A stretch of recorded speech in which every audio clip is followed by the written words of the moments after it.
Hi, this is topic objectives 2.4.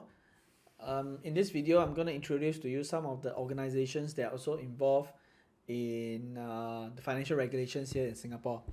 Okay, first up, we have Securities Industry Council, SIC.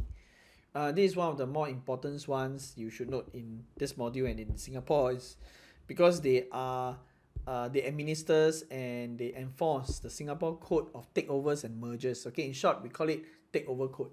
Now, this takeover code is very important, right, in Singapore because it protects both the companies that's going to be bought over by certain companies, as well as the consumers who are shareholders of these public companies that is taken over. All right.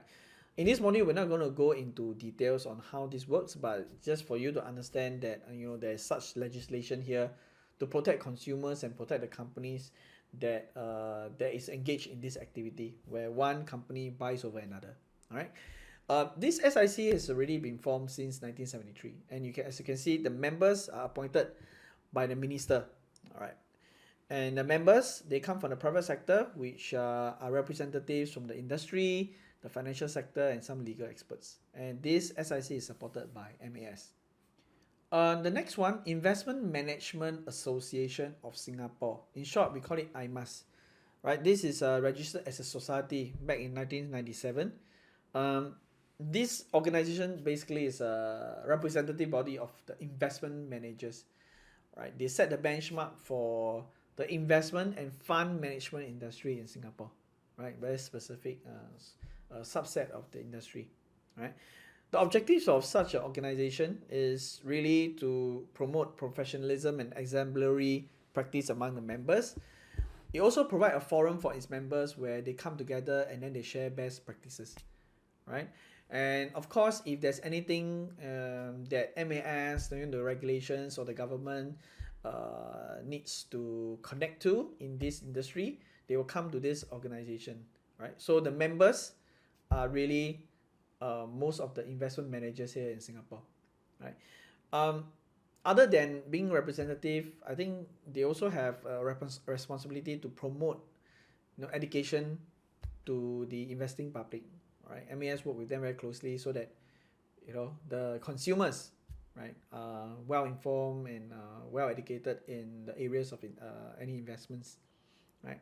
Of course, all this is to help promote the industry and to improve the standards of research, right, in the industry.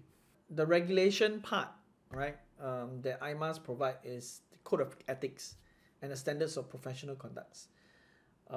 Investment managers in Singapore would use these codes and standards, as a benchmark for their business activities here in Singapore. Okay, Life Insurance Association of Singapore, in short, we call it LIA, established in 1962. Is basically a trade association, right, that has members from as insurers as members and reinsurers, right, in Singapore. Reinsurers, what's the difference between direct insurers and reinsurers? Reinsurers are basically insurance company that insures the insurance company, right? They are the reinsurers. People like you and me, we are consumers. We usually go to the direct insurers, and we don't go to reinsurers. Reinsurers are for the insurance company to get insured, okay, over their risk in their portfolio. All right. So this LIA is set up to promote the growth and development of Singapore life insurance industry. They, of course, work very closely with MAS. This association is there so that we can protect, life insurers and the policy owners, right? So the role of this organization, you can see, is represent the life insurance industry. They need this organization to help to uphold the professionalism and the integrity of the members who are selling insurance and providing insurance products. They promote collaboration within the members themselves. And of course, again, not forgetting promoting consumer literacy over insurance products. Okay. This is ABS, Association of Banks in Singapore. It is a non-profit organization that is formed in 1973, right, to represent the interests of the commercial banking community. ABS is one of the more important ones. If in FMI, we talk about setting the SIBOR rate. Remember there was this interest rate SIBOR that is being set every day. They are set by ABS, right? So ABS, the members consist of most of the banks here in Singapore, especially the 3 local banks, right? So the association is a focal point and sounding board, right, for consultation for all the relevant legislation and regulatory matters, right? So whenever they work closely with MES, so that whenever there's any information, right, this community will get the information as efficiently, right? So ABS has also set up this credit bureau in private limited, and is recognized by MES, and this credit bureau is an important subsidiary because they are the ones that capture all the credit rating, credit scores of each individuals like ourselves. Okay. ABS also had important role when it comes to payment transfers.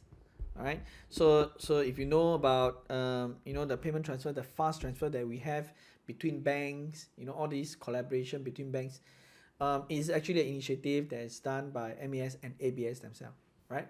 So ABS are crucial in the development of the payment system between banks, interbank transfers. So their roles, okay, they represent the commercial and investment banking industry. They uphold the integrity of the members. They build relationship within the industry. The members, there is this platform for all the members to come together and build relationships, work together, collaborating and with regional and international organizations as well. Basically they make sure that the members, who is the mostly all the banks here in Singapore, uphold certain standards, right? The next one is CPF. This is not a stranger to you, right? CPF set up in 1955. It is a social security savings scheme, right, in order to achieve these 5 following objectives. So retirement, right, asset enhancement. This is through the CPF investment scheme, right, that's run by the local banks to help consumers who have CPF, to invest their money in CPF, right? Family protection through the protection schemes, insurance, healthcare. You have a MediSave, and home ownership. You should know that you can actually use CPF to purchase your house, right? So this savings scheme, this CPF is really set up there so that and the consumer's money is well saved, well used, right? So as to achieve financial stability here in Singapore, right? The funds that's been contributed to CPF is allocated in 3 accounts.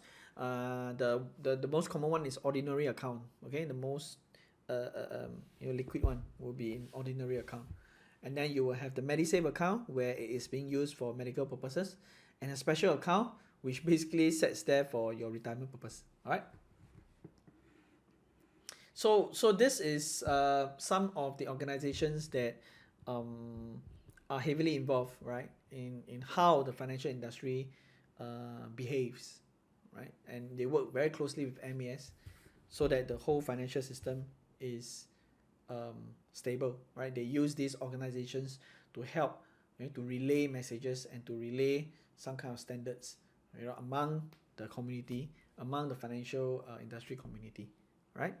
So I'll see you in the next video when we talk about the sources of regulation, the types of regulation we have here in Singapore.